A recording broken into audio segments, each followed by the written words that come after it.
এর যথাযথ কিউরিং অবশ্যই করা উচিত।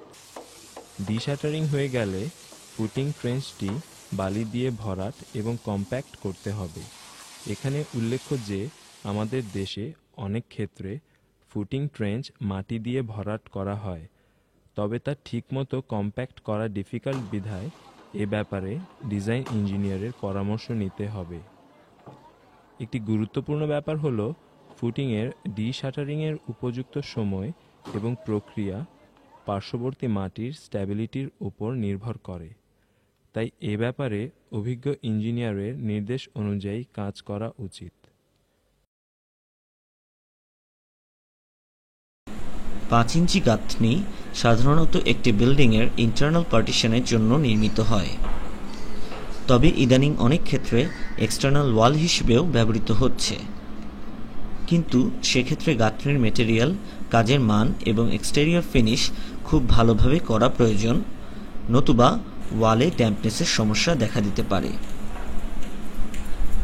100 স্কোয়ার ফিট 5 ইঞ্চি গাঁথনির জন্য প্রয়োজনীয় উপাদানগুলো হলো: ভালো কোয়ালিটির সঠিক সাইজ এবং শেপের ওয়েল বার্নড ফার্স্ট ক্লাস ইট 480 থেকে 500 পিস, ভালো কোয়ালিটির সিমেন্ট 2 ব্যাগ,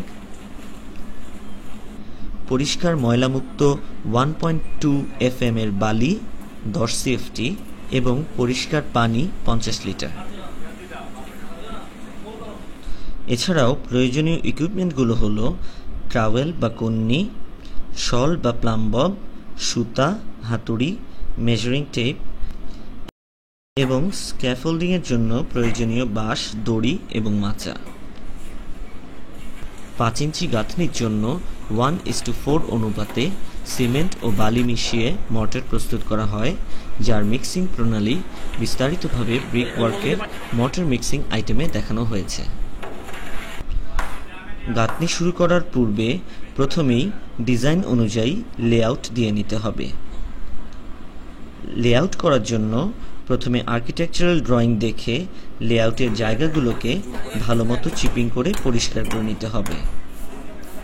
তারপর সারফেসটিকে ভালোমতো পানি দিয়ে ভিজিয়ে নিতে হবে, তবে খেয়াল রাখতে হবে যে গাঁথনি করার সময় যেন সে স্থানে পানি জমে না থাকে।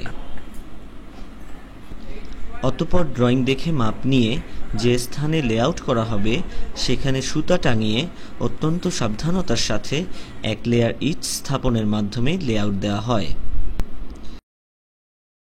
খেয়াল রাখতে হবে যে ইটগুলোর মাঝে যেন 2 থেকে 3 সুতা বেশি গ্যাপ না থাকে এবং ইটগুলোর অ্যালাইনমেন্ট যেন সঠিক থাকে।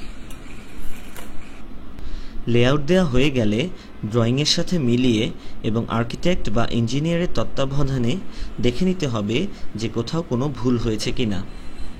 ভুল হয়ে থাকলে তা পরবর্তী গাঁথনি শুরু করার আগেই শুধরে নিতে হবে।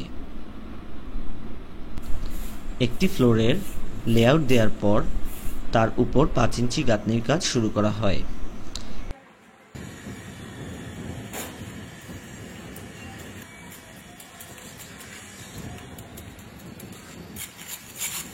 যে দেয়ালের গাঁথনির কাজ করা হবে সে দেয়ালের 2 প্রান্তে সুতা টাঙিয়ে অ্যালাইনমেন্ট সঠিক রাখা হয় এবং শল ধরে দেয়ালটির ভার্টিক্যালিটি মেনটেন করা হয়। গাঁথনি করার সময় সাধারণত যে কোনো এক পাশে শল ধরে ফ্লাশ করা হয়। প্রতি লেয়ার ইট বিছানোর আগে খেয়াল রাখতে হবে যে মর্টার বেডটি যেন সমান থাকে এবং তার উপর নতুন ইট যেন সমভাবে প্লেস করা হয়।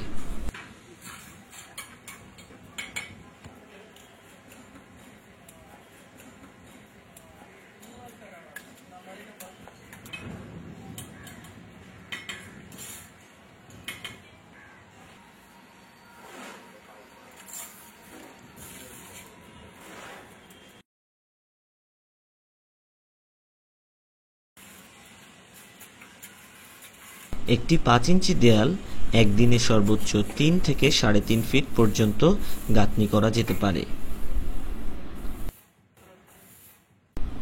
পরবর্তী লেয়ারের গাঁথনির কাজ পরের দিন শুরু করা যেতে পারে, তবে তার আগে পূর্ববর্তী দিনের গাঁথনি কিউরিং করে নেওয়া প্রয়োজন। এভাবে 10 ফিট উচ্চতার একটি দেয়াল 3 দিনে সম্পন্ন করা যায়।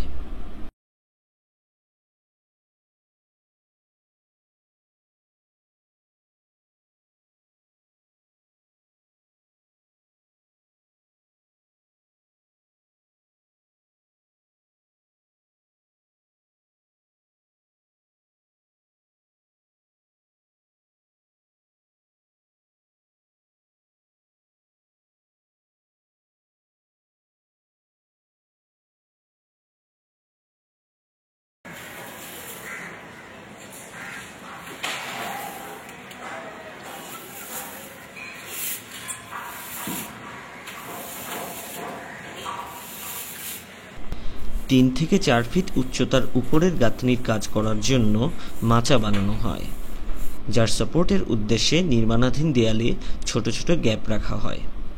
পুরো দেয়ালের গাঁথনি ও প্লাস্টারের কাজ সম্পন্ন হওয়ার পর এই গ্যাপগুলোকে সিসি মর্টার দিয়ে ভালোভাবে বন্ধ করতে হবে যাতে পানি লিকেজ না হয়। এখানে উল্লেখ্য যে প্রচলিত প্রথায় ভাঙা ইট দিয়ে এই গ্যাপ বন্ধ রাখা হয় যাতে লিকেজ হতে পারে। গাঁথনির কাজ করা হয়ে গেলে পুরো দেয়ালটি 7 দিন পর্যন্ত নিয়মিত কিউরিং করতে হবে। ভালো ব্রিক ওয়ার্কের জন্য প্রথমত দুটো উপাদান প্রয়োজন। একটি হচ্ছে ভালো মানের ইট, অর্থাৎ ফার্স্ট ক্লাস, ওয়েল বার্ন এবং সাইজ শেপ এগুলো ঠিক থাকবে। এবং এই ব্রিক ওয়ার্ক করার জন্য একজন দক্ষ এবং সৎ রাজমিস্ত্রি প্রয়োজন হবে। একটির সঙ্গে আরেকটি ইটের যে মাঝখানে যে গ্যাপ থাকবে এবং এই গ্যাপগুলোতে সঠিকভাবে মর্টার যাতে ঢোকে এগুলোকে কন্নি দিয়ে চেপে সুন্দর মতো মর্টার জয়েন্টগুলো বন্ধ করতে হবে। আর এমনি দুই ইটের মাঝখানে যে মর্টার দেওয়া হবে সেটা থিকনেস মিনিমাম 1/4 ইঞ্চ হওয়া লাগবে এবং এটা যাতে মোটামুটি ইউনিফর্ম থাকে, ইটগুলো যাতে সোজা হয় সেদিকটা খেয়াল রাখতে হবে। এবং মর্টার দেওয়ার সময় খেয়াল রাখতে হবে এই বিষয়টাই যে জয়েন্টে যখন মর্টার দেওয়া হয় ব্রিক ওয়ার্কের পরে এই জয়েন্টগুলোকে আবার একটা কাঠি দিয়ে একটু র্যাকিং আউট করে দিতে হবে প্রপারলি। যেমন এখানে দেখুন যে এইসব জায়গাগুলো কিন্তু র্যাকিং আউট করা হয়নি। এই র্যাকিং আউট না করাতে পরবর্তীতে এখানে যখন প্লাস্টার করা হবে প্লাস্টার এখানে সঠিকভাবে বন্ডেজ এই ব্রিক ওয়ার্কের সাথে হবে না। আর এই যে এখানে দেখুন এই যে ব্রিক ওয়ার্কের এই যে ইন্টারস্টিস ফাঁকের মধ্যে মর্টার ঠিক মতো ঢোকেনি। আরও একটা জিনিস প্রায় যে লক্ষ্য করা যায় সাইটে, সেটা হচ্ছে যে মর্টারটাকে সকালে মিক্স করা হয় এবং সারাদিন ধরে ওই মর্টারকে ব্যবহার করা হয়। এটা অত্যন্ত গুরুত্বপূর্ণ বিষয়, খেয়াল রাখতে হবে যে মর্টার মিক্স করার আধা ঘন্টা থেকে সর্বোচ্চ 45 মিনিটের মধ্যে তৈরি করা মর্টারটাকে ব্রিক ওয়ার্কে ব্যবহার করে ফেলতে হবে। এবং ওয়াটার সিমেন্ট রেশিও এই বিষয়টাও গুরুত্বপূর্ণ যে মর্টারের ওয়াটার সিমেন্ট রেশিওটাকেও সঠিকভাবে মেনটেন করতে হবে। প্রায় লক্ষ্য করা যায় যারা রাজমিস্ত্রি কাজ করে প্রায় পুনঃ পানি দিয়ে ওই মর্টারটাকে আরও নরম করতে থাকে, সেটা আমাদের কিন্তু পরবর্তীতে দুর্বল ব্রিক ওয়ার্কে পরিণত হয়। আরেকটি বিষয় খেয়াল রাখতে হবে, ব্রিক ওয়ার্কের সময় মাচা তৈরি করার জন্য রাজমিস্ত্রিরা এই ধরনের ব্রিক ওয়ার্কের মাঝে হোল রেখে থাকে। এই হোল পরবর্তীতে ভাঙা ইটের টুকরো দিয়ে বন্ধ করা হয়, যেটা সঠিক নয়। এই হোলগুলো, এই ধরনের মাচার হোলগুলো পরবর্তীতে সিসি দিয়ে বন্ধ করলে ভালো হয়। আরেকটি বিষয় খেয়াল রাখতে হবে, ব্রিক ওয়ার্কে বন্ড একটি অত্যন্ত গুরুত্বপূর্ণ বিষয়। প্রায় লক্ষ্য করা যায় মিস্ত্রিরা তাদের বন্ড মেলানোর জন্য ভাঙা টুকরো ইট দিয়ে বন্ড মেলানোর চেষ্টা করে। এটা অ্যাভয়েড করতে হবে, এই ধরনের টুকরো দিয়ে মেলানো সঠিক নয়। প্রতিদিন গাঁথনির কাজ শুরু করার আগে সারাদিন যতটুকু গাঁথনির কাজ হবে তা নির্ণয় করে এর জন্য প্রয়োজনীয় ইট, বালি, সিমেন্ট আছে কিনা তা দেখে নিতে হবে। গাঁথনির কাজ করার সময় যে মর্টারগুলো নিচে পড়ে যায় সেগুলো পুনর্ব্যবহারের পূর্বে এনশিওর করতে হবে যে সেগুলোতে যেন কোনো ময়লা না থাকে। প্রতিদিনের কাজ শেষ হয়ে গেলে ইকুইপমেন্টগুলো যথাযথভাবে পরিষ্কার করে গুছিয়ে রাখতে হবে।